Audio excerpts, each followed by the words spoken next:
No one knew that I was a sex addict until the company's team-building exercise. I had forgotten to bring my medicine along for that night and was assigned to a tent with a male colleague. I was in tears as I climaxed right before his eyes, and now that there was no turning back, my impulses spiraled further away from control. Due to my addiction, my heart had been pounding the moment the supervisor came and told us we were staying the night at the hot springs. If I even had an instant of skin contact with a man, my libido would flare up in minor cases, and in worst cases, I would straight up get an orgasm. I had never told anyone because it was just so embarrassing, and when I was younger, I had presumed I'd simply get better once I was an adult. That was until I realized the symptoms were getting even more out of control, and there was that one time I almost moaned out loud in public. Fighting back the embarrassment that almost killed me, I went to the doctor and got some medicine. However, I had forgotten to bring my medicine, as this team-building exercise was organized out of the blue, and very far from my home. Even as I fought against the fear eating me inside, warning myself to restrain myself and stay well behind, our supervisor suddenly announced, "Sorry guys, all the rooms have been booked, but we have tents. There aren't many, so we're just going to have to make do. Ruth, you're going to Dean's tent." And that was how we got to the situation right now. Me, a sex addict with no meds within reach, following the burly man into the tent. I did my best to keep to a corner in the tent, biting my lip and closing my eyes while telling myself to fall asleep as soon as I could before the last dosage lost effect. But that was when Dean came to me. "What's wrong?" he asked. I could feel his body warmth from my back, and my skin was already crawling. "Nothing. I'm fine. Please, just stay away from me." But even as the stimulation extended from my skin to the rest of my body, I knew the pain was coming. I checked my phone and only saw that it was midnight, 6 hours since I had last taken my pills. It was losing effect soon. Soon my whole body was shuddering, while there was a warm stream gushing out between my legs.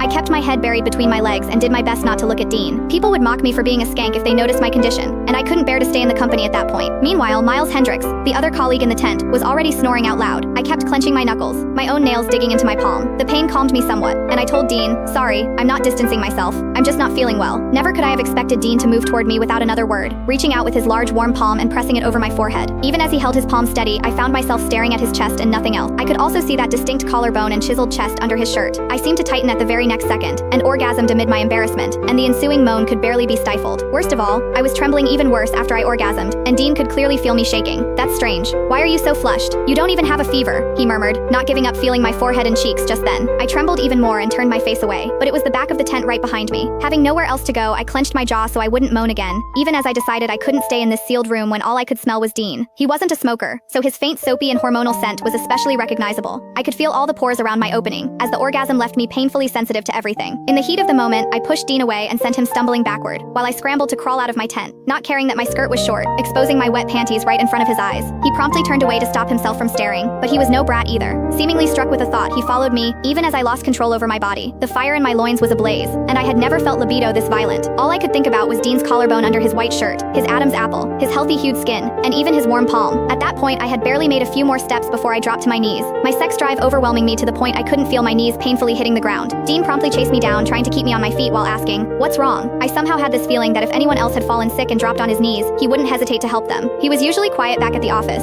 but also always very reliable. But the more helpful he was now, the more skin contact we would have. Even as the stimulations in my body got worse, I could feel my own legs stiffening, the waves of thrill keeping me off my feet. I did my best to stay quiet, or I'd have no explanations if someone was woken up. I bit my teeth as I wrapped my arms firmly around his waist, leaning on him to stand. It was the first time I had ever touched a man this intimately, and I didn't care that I was pressing my breasts against him, as I kept inching upward to his chiseled abs. Even then, my mind could almost be blank. Nonetheless, Dean kept me on my feet and walked over to the gazebo beside the hot springs. When he helped me sit down, I tried to push him away forcefully again, but the chain of orgasms had long since left me exhausted. That was when we heard the faint moans from a nearby tent, and I was left burying my face in my palms. This was bad. I had just barely calmed down, but Debbie from accounting and her husband had to do that now? Dean looked at me once and pulled me to hide in the nearby bushes, and we did our best not to make a sound. Under the stars' glow, I could see the silhouette of Debbie and her husband arriving where I had just sat, and they went straight to business. I felt a chain around me, binding me and threatening to rip me apart, as we watched Debbie's husband thrusting deep into her from behind her, while Debbie clasped a palm over her own mouth to stifle her moans. My body, which had barely calmed down, reacted violently, especially with his scent, which by now was burned into my mind. No, this wouldn't do. I begged Debbie and her husband to be quick, but as it turned out, they had plenty of stamina. Even as I felt Dean's body warmth seemingly unfurling away from him, I orgasmed again for no reason, and I was whimpering before I knew it. Suddenly, I felt his arm around me, clamping my mouth.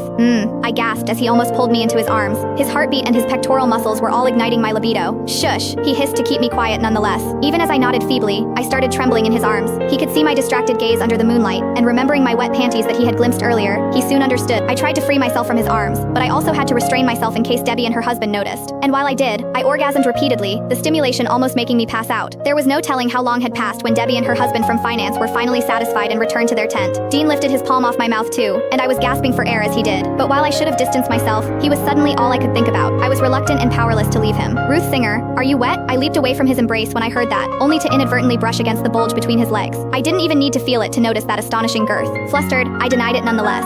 I'm not. Dean frowned, and without another word, he reached under my skirt. Really? He rasped, trailing off and stimulating me all the more. As his coarse fingers brushed against my skin, it seemed to set me on fire, and I tried to squeeze my legs together, only for him to pry them apart. I felt like I was struck by thunder, as he gently brushed his finger against the fringes of my panties, as all my senses kicked into overdrive. It tickled here, there, everywhere, especially there. I pushed against him, but I also desired him as my fingers clenched on his shirt. Ah, Dean, I moaned, not recognizing my own voice. The little devil and the little angel on each of my shoulders were waging war, as I wanted him to penetrate me deeply, but I ironically tried to push him away too. Everything was already driving me crazy when Dean abruptly slid under my panties.